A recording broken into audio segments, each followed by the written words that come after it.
Welcome back again to CES Innovation 2025. We're here with Human Security for All, World Academy of Arts and Sciences of the United Nations, and of course, Conscious Capital Foundation. And I am here with officially Professor Mamut, or as we know, Eden. He's become a fast friend. Thank you. And really excited to be here with you, my friend. Thank you. And have a lovely conversation about who you are and what you do to make the world a better place. Thank you very much, Lawrence. It's a very nice pleasure to be here, to be first with you, but also in this surrounding, which is dedicated to the Innovation Awards. And we are surrounded by many ideas, many type of innovative thinking aspects for human security, and to make human security as a common value, as a common, let's say, accepted commitment.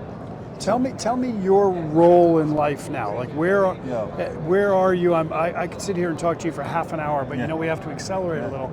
So tell me, what are you doing now? Yes. What lights you up in your passion? What's your connection to Human Security for All?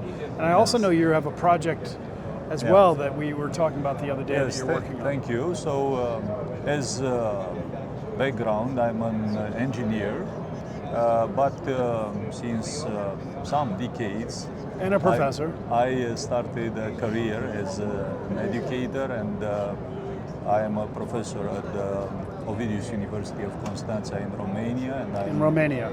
And I'm also very involved in many projects dedicated both to education aspects and for research purpose. Of course, at the same time, in parallel, I started to think to solutions. And when you start to think to solutions, you have to bring innovation in some way. So I think that my first innovative things came up in my high school studies. But the first patent idea was when I was a junior engineer, and starting to think how to solve some problems. So there were problems related to some, let's say, difficult economic periods at that time when it was a big crisis of lead on the market, so they were not possible to make accumulators for the trucks. And we had When was that about? I'm talking about the 80s. 80s, okay. And we had to replace them with new solutions.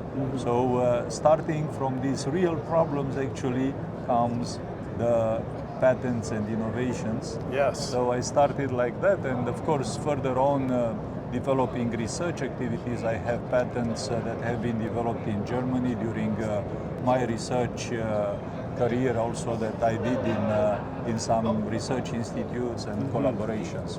So you innovating, getting patents done on those innovations, and where did those go from the patents and into the world? That's a very good question. Sometimes that's a hard gap, right?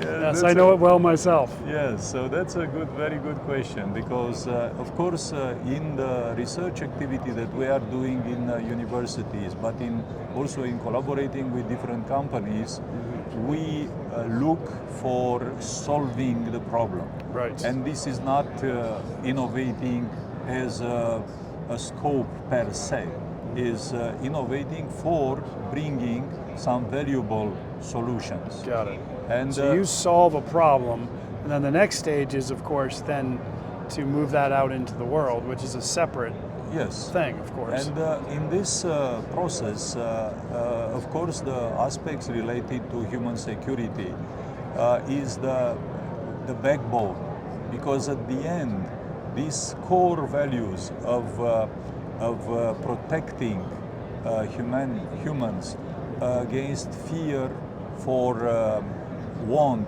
against fear for how can I say, for living in dignity, and fear and freedom of fear. These elements, these aspects are essential and they are catalyzing and mobilizing creative ideas. So many of our projects are related to this kind of solutions. Some of them have been dedicated to energy efficiency, for integrating renewable energy sources in, let's say, the energy mix. But also we developed many research activities recently in climate change issues and adaptation to climate change. So give me an example in innovation and climate change. So the recent project that we have is dealing with two aspects. The first one is about the issue of the quality of water, because when you have droughts during the long periods, then you have an accumulation of pollutants in the water. Yeah. And this is generating a phenomenon which is called eutrophication. Yes. And the communities, they cannot use also the water. And also there are chain reactions to that, to agriculture, farming, and tourism, and so on. So from that perspective, in order to, let's say, solve the problem of the quality of water, we started to look from two perspectives. The first one is to raise awareness to the communities living, let's say, in the Danube Delta, that are throwing, let's say, different types of wastes in the water, and this is multiplying the effect of the climate change. And for this, we developed a system which is virtual reality metaverse platform, having an interface with different types of sensors, satellite data, and so on. We are processing them, we are modeling the effects of are you simulating at the yes, same time? And these simulations are offered to the representatives. Is it real-time simulation? Yes. Is it matching as a digital? So there are different aspects, and also scenarios like what if. So if we throw this quantity of waste in the water, what is the consequence? And when? And so on. And in this aspect, in this metaverse platform, we offer them a very vivid type of experience of seeing that very clear. Yeah. Because it's a wonderful way to be able to process humans, to be able to see and tangibly understand. They have to have this tangible understanding. Yes. It's critical. And the second one is also with an application dedicated with the lakes that are in the, let's say, urban areas, where also we have this process of different communities interacting with the lake. And in that context, in order to solve the problem of eutrophication, usually you have to go to isolating the source of nutrients. Right. So you have to work with the farmers, you have to work with the communities that are living around in the residential areas and so on. So in this process, you need also communication aspects, but also you need some technical type of solutions for the nutrients that are already in the water. Yes. So for this, we developed a platform, a floating platform on the lake that is able to oxygenize those layers of water that are anoxic. Which keeps them... That offers the possibility of stabilizing and, let's say, equilibrating the content of the water. Nice. And allowing to different life chains in the water to continue to do their natural ecosystem work. Respect. So these are just two examples. And that's a great example too, because that's a complex problem with systems within the system. Everything that is about climate change is complex.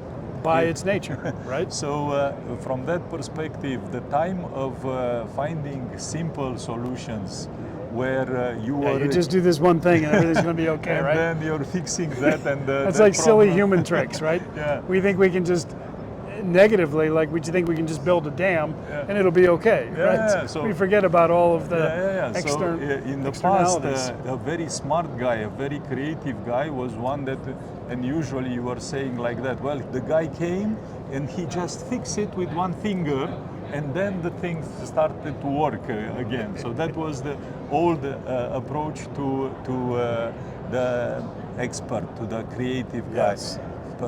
At present, to address, let's say, climate change issues, aspects of sustainability, you need not only one, you need teams of experts with different backgrounds. Like in our case, we are working with experts in hydrology, experts in processing satellite data, experts in measurements and in IT tools and so on. So bringing all these together, then aggregating into this whole process the sociologists, the anthropologists that are able to communicate with the communities. Beautiful. And to bring all these things into this kind So of approaches. So that is why the future is complexity in some sense, or the future is to find, how can I say, effective solutions into these kind of complexities. Yeah.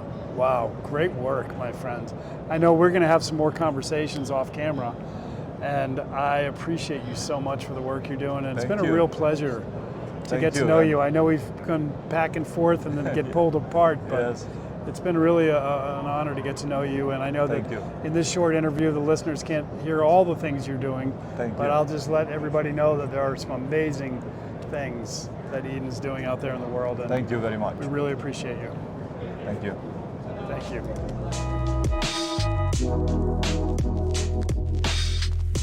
you.